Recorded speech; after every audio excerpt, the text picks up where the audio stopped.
Nilabas ng Kamara ng isang explainer video kaugnay ng impeachment complaint na kinakaharap ni Vice President Sara Duterte.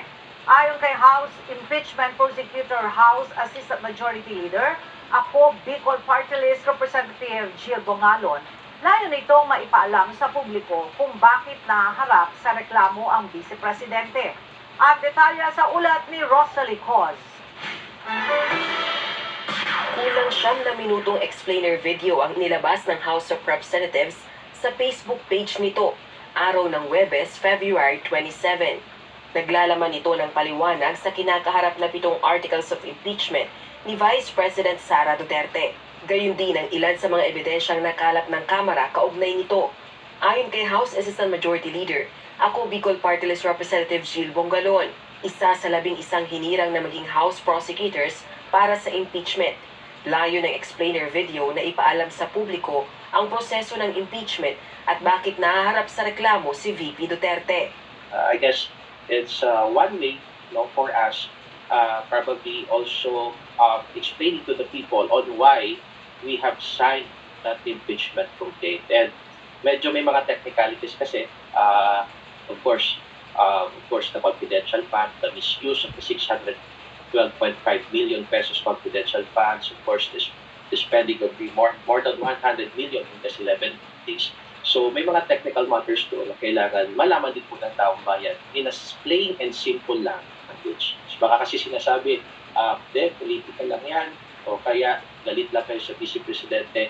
Hindi po yun ang punto. Ang punto dito ay kailangan malaman ng ating taong bayan kung ano ang mga nagawa ng mga violasyon ng ating Vice Presidente at kung bakit siya po ay nahaharap sa isang impeachment case at yan po ay napaglagdaan ng 215 members ng House of Representatives.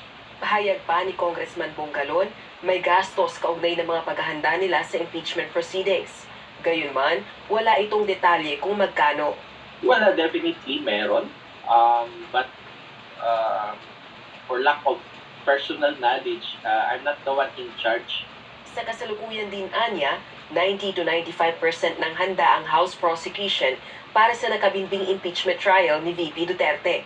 Ito ay kahit sa Hulyo pa inaasahang mag-umpisa ang impeachment trial gaya ng iginigiit ni Senate President Francis Chis Escudero. Sakali namang hindi manalo ang sinuman sa House prosecutors sa paparating na halalan, aasahan na ang pagbabago sa prosecution panel. For one to be a prosecutor, he should be a member of the House of Representatives. And assuming that there will be a crossover from the 19th Congress to the 20th Congress, and therefore those assigned prosecutors has to be nominated again in the floor. Probably there will be some changes for those who cannot be able to make it in this upcoming election. But definitely, of course, the panel of prosecutors, pwede kasi siyang subject to changes. Sa susunod na linggo, nakatakda silang magpulong muli upang talakayin hindi lang ang mga ebidensya, kundi maging ang mga petisyon na inihain sa Korte Suprema kaugnay ng impeachment. Rosalie Coz, UNTV News and Rescue. Diyos ang aming sandigan, serbisyo publiko ang aming pinahahalagahan. Mayroon ng binuong impeachment secretariat ang House of Representatives para sa napipintong impeachment trial ni Vice President Sara Duterte. Binubuo ito ng mga kawani mula sa iba't ibang departamento ng Kamara.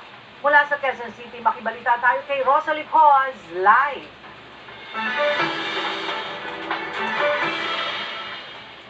Rosalie, ano ang magiging function ng House Impeachment Secretariat at sino ang mangunguna dyan? Ella, formal nang binuo ng House of Representatives ang Impeachment Secretariat para sa impeachment trial ni Vice President Sara Duterte. Pamumunahan ng Impeachment Secretariat ng House Secretary General at magkakaloob ng technical at administrative support sa public prosecutors para sa paglilitis ng pangalawang Pangulo. Isinapubliko ang pagkakaroon ng Kamara ng Secretariat support para sa impeachment sa pamagitan ng isang memorandum order mula sa tanggapan ni House Secretary General Reginald Velasco. Binubuo ang Impeachment Secretariat ng mahigit 100 at 30 kawani mula sa iba't ibang House Departments. Magbibigay sila ng support services on rotation basis sa pamagitan ng schedule na ibibigay sa kanila ng Head of Office at Deputy Secretary General. Meron namang compensatory time off o overtime pay para sa mga empleyadong magbibigay ng kanilang serbisyo lagpas sa kanilang regular working hours. Inilabas ang direktiba matapos utusan ni Senate President Francis T. Escudero ang pag-organisa ng admin support para sa Senate Impeachment Court. Sa Hulyo pa, inaasang mag-umpisa ang impeachment trial ni VP Duterte. Balik sa'yo, Ella. Maraming salamat, Rosalie Cos. Inatasan ng COMELEC ang lahat ng 66 senatorial candidates sa eleksyon